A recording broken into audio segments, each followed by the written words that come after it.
नमस्कार, hot topic में आपका स्वागत है। मैं हूं अखिलेश शर्मा। प्रयागराज पुलिस ने कहा है कि प्रयागराज में अखाड़ा परिषद के अध्यक्ष महंत नरेंद्र गिरी ने बाघम्बेरी गद्दी पीठ पर मठ में फांसी लगाकर आत्महत्या कर ली है। पुलिस के मुताबिक उन्होंने एक सुसाइड नोट छोड़ा है जिसमें लिखा है कि वे अपने एक शिष्य की हरकतों से तंग आकर आत्महत्या कर रहे हैं।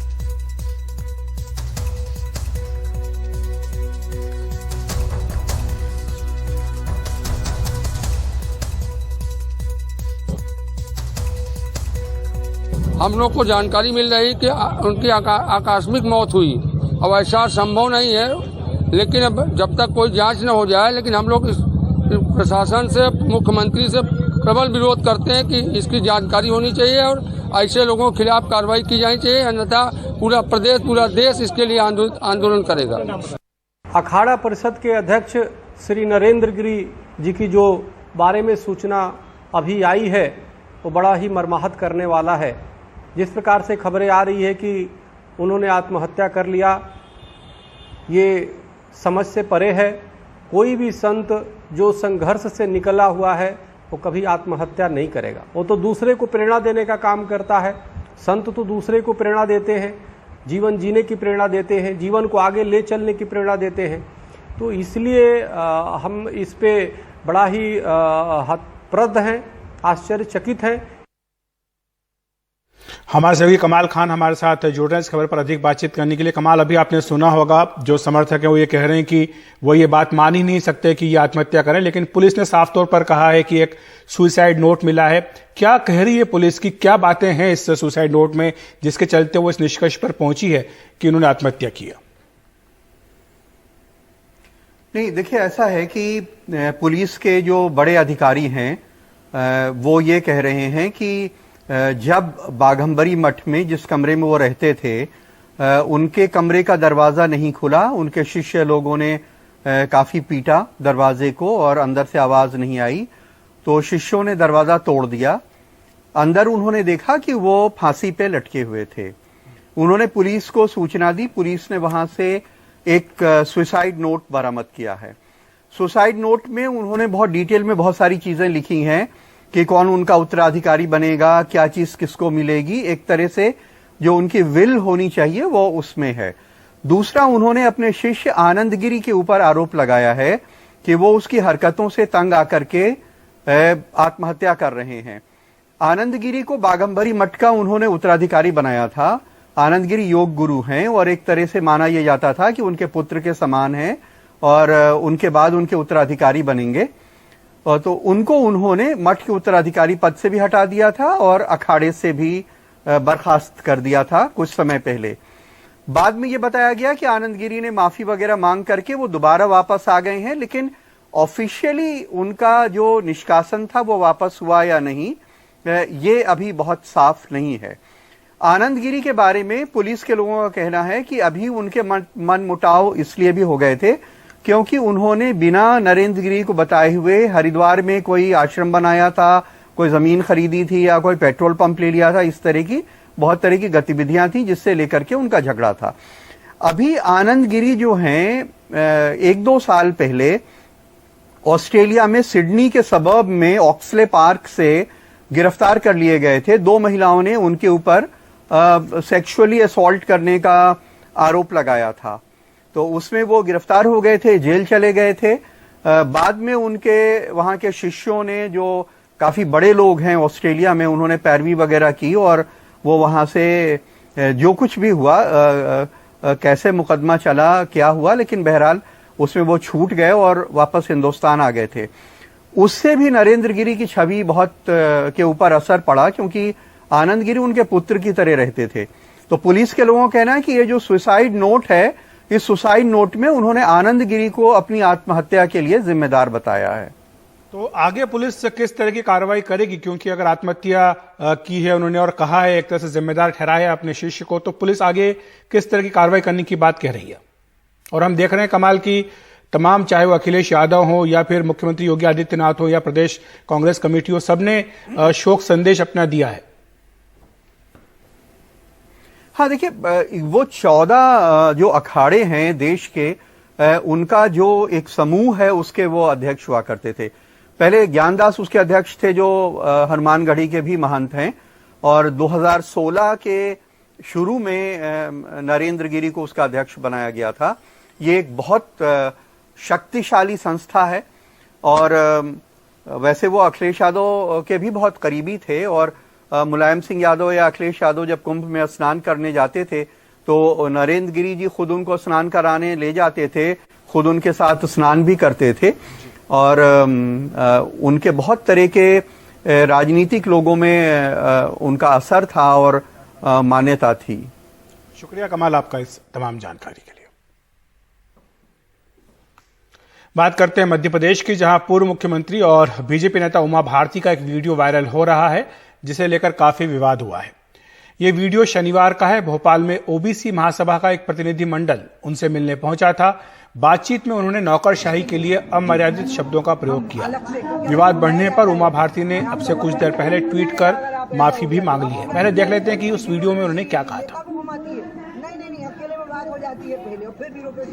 आपको गलत फहमी है, ब्यूरोक्रेसी कुछ नहीं होती, चप्पल उठाने वाली होती है, चप्पल उठाती है हमारी। हम लोग ही राजी हो जाते हैं उसके लिए जी, हम अलग से, क्योंकि हमें समझाया जाता है कि आपका बहुत बड़ा चक्कर पड़ जाएगा अगर आप ऐसा हो गया तो। आपको क्या लगता है कि ब्यूरोक्रेसी नेता को घुमाती है? नहीं, अकेले में बात हो जाती है पहले, और फिर ब्यूरोक्रेसी फाइल बना के लाती है। हम तो देखिए 11 साल केंद्र मंत्री रहे, मुख्यमंत्री रहे, पहले आपस में बैठ के इनको पता, मेरे तो वो एसडी थे, पहले हमसे बात होती है, डिस्कशन होता है, फिर फाइल प्रोसेस। आप सोच रहे इतने डिसीजन आते सुप्रीम कोर्ट फाइल आती है।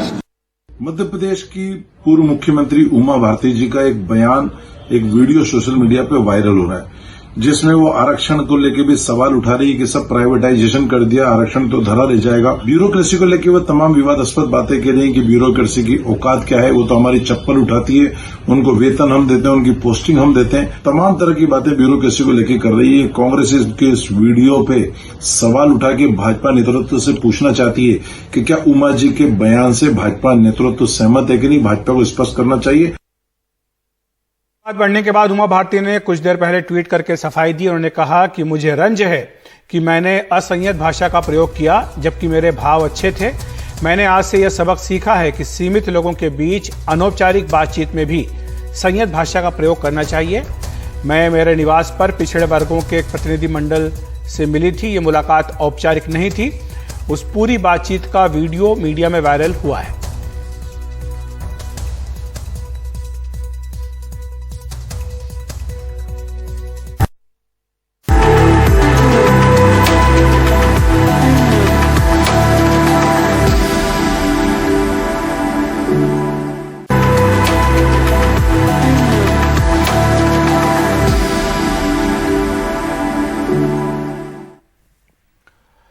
पंजाब में अनुसूचित जाति के पहले मुख्यमंत्री चरणजीत सिंह चन्नी ने सोमवार को शपथ ली। मीडिया से मुखातिब हुए तो अपने परिवार की गरीबी के बारे में बात करते हुए भावुक हो गए। चन्नी के साथ सुखजिंदर रंधावा और ओपी सोनी ने उप मुख्यमंत्री पद की शपथ ली, लेकिन कुछ महीनों के मुख्यमंत्री चरणजीत चन्नी की ये राह आसान होने वाली नहीं है। पंजाब प्रदेश कांग्रेस कमेटी ने, कांग्रेस कमेटी के प्रधान नवजोत सिंह सिद्धू जी ने एक आम आदमी नूं, ਜਿਹੜੇ ਕਹਿੰਦੇ ਫਿਰਦੇ ਨਾ ਆਮ ਆਦਮੀ ਆ ਬੈਠਾ ਆਮ ਆਦਮੀ ਨੂੰ ਜਿਹਦੇ ਪੱਲੇ ਕੁਝ ਨਹੀਂ ਸੀ, ਅੱਜ ਕਾਂਗਰਸ ਪਾਰਟੀ ਨੇ ਇੱਕ ਗਰੀਬ ਨੂੰ ਇੱਥੇ ਤੱਕ ਲਿਆ ਕੇ ਬਿਠਾ ਦਿੱਤਾ ਹੈ ਜਿੱਥੇ ਤੱਕ ਮੇਰੀ और साडी औकात पहला नहीं। सारे साहब मुख्यमंत्री के दौर पर पहली प्रेस कॉन्फ्रेंस में चन्नी खुद को आम आदमी बताते हुए भावुक हो गए। चन्नी ने कहा कि वो जब पैदा हुए तो उनके परिवार के पास खुद का घर भी नहीं था। मैं चरणजीत सिंह चन्नी ईश्वर की सौं चुकदा हां कि मैं कानून द्वारा स्थापित। बगावती सुर छोड़ रहे कुछ नेताओं को सख्त संदेश देने के लिए खुद राहुल गांधी चरणजीत सिंह चन्नी के शपथ ग्रहण समारोह में चंडीगढ़ पहुंचे। चन्नी ने आम आदमी की पिच पर खेलते हुए पहले ही प्रेस कॉन्फ्रेंस में बिजली और पानी के बिल माफ करने का ऐलान कर दिया। गरीबां दा पानी माफ होएगा, पिंडां दे विच ओ मोटर दा भी बिल नहीं लगेगा। 10 लाख रुपये दे बिल खड़े आ, 20 लाख दे 50 लाख दे सारे माफ करांगे कैबिनेट दी अज दी मीटिंग दे विच। लेकिन चरणजीत सिंह चन्नी की ताजपोशी के बाद भी कांग्रेस की उठापटक खत्म होती नजर नहीं आ रही। हरीश रावत ने बयान दिया था कि सिद्धू के चेहरे पर चुनाव लड़ा जाएगा, जिस पर पलटवार करते हुए पूर्व प्रदेश अध्यक्ष सुनील जाखड़ ने हरीश रावत के बयान को मुख्यमंत्री चन्नी को कमजोर करने वाला बताया। चरणजीत चन्नी जी को शपथ ग्रहण समारोह के लिए जा रहे हैं और वहां पे बयान दे के कई शंकाएं पैदा हो जाती हैं। हम क्यों शंका पैदा होने दें? नहीं होनी चाहिए। आज समय एकजुटता का है। हरीश रावत के बयान के बाद बैकफुट पर नजर आ रहे पार्टी आलाकमान ने भी सफाई दी। सरदार चरणजीत सिंह चन्नी और सरदार नवजोत सिंह सिद्धू के नेतृत्व में ये चुनाव लड़ा जाएगा। दलित राजनीति करने वाली और पंजाब में अकाली दल के साथ गठबंधन कर चुकी मायावती ने चरणजीत चन्नी को मुख्यमंत्री बनाने के फैसले को दलितों का अपमान बताया।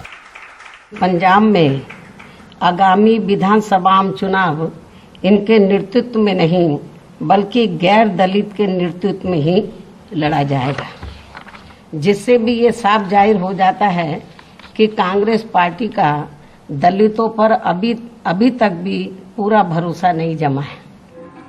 32% दलित आबादी वाले पंजाब में दलित चरणजीत सिंह चन्नी मुख्यमंत्री तो बन गए हैं, लेकिन लगभग 3 महीने के कार्यकाल में चुनावी वादे भी पूरे करने हैं और पार्टी की अंदरूनी कलह से भी खुद को बचाना है।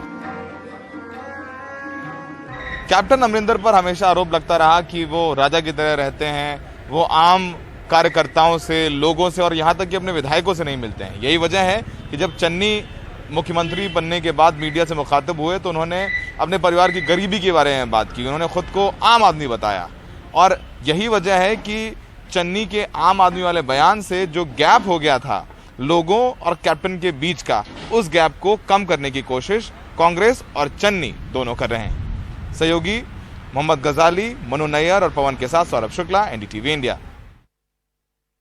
हम वापस आते हैं अखाड़ा परिषद के अध्यक्ष नरेंद्र गिरी के देहावसान की खबर पर। पीएम नरेंद्र मोदी ने कुछ देर पहले एक ट्वीट करके उन्हें श्रद्धांजलि दी है। उन्होंने लिखा है कि अखाड़ा परिषद के अध्यक्ष श्री नरेंद्र गिरी जी का देहावसान अत्यंत दुखद है। आध्यात्मिक परंपराओं के प्रति समर्पित रहते हुए उन्होंने संत समाज की अनेक धाराओं को एक साथ जोड़ने में बड़ी भूमिका निभाई। प्रभु उन्हें अपने श्री चरणों में स्थान दे। ओम शांति। साथ ही बीजेपी अध्यक्ष जेपी नड्डा का भी ट्वीट आया है, वो भी मैं आपको पढ़कर सुना देता हूं। उन्होंने लिखा कि अखिल भारतीय अखाड़ा परिषद के अध्यक्ष महंत नरेंद्र गिरी जी का ब्रह्मलीन होना हम सबके लिए अपूर्णीय क्षति है। उनका संपूर्ण जीवन समाज को समर्पित रहा। प्रभु से प्रार्थना है कि दिवंगत पुण्यात्मा को अपने श्री चरणों में स्थान दे तथा शोकाकुल अनुयायियों को दुख सहने की क्षमता प्रदान करें।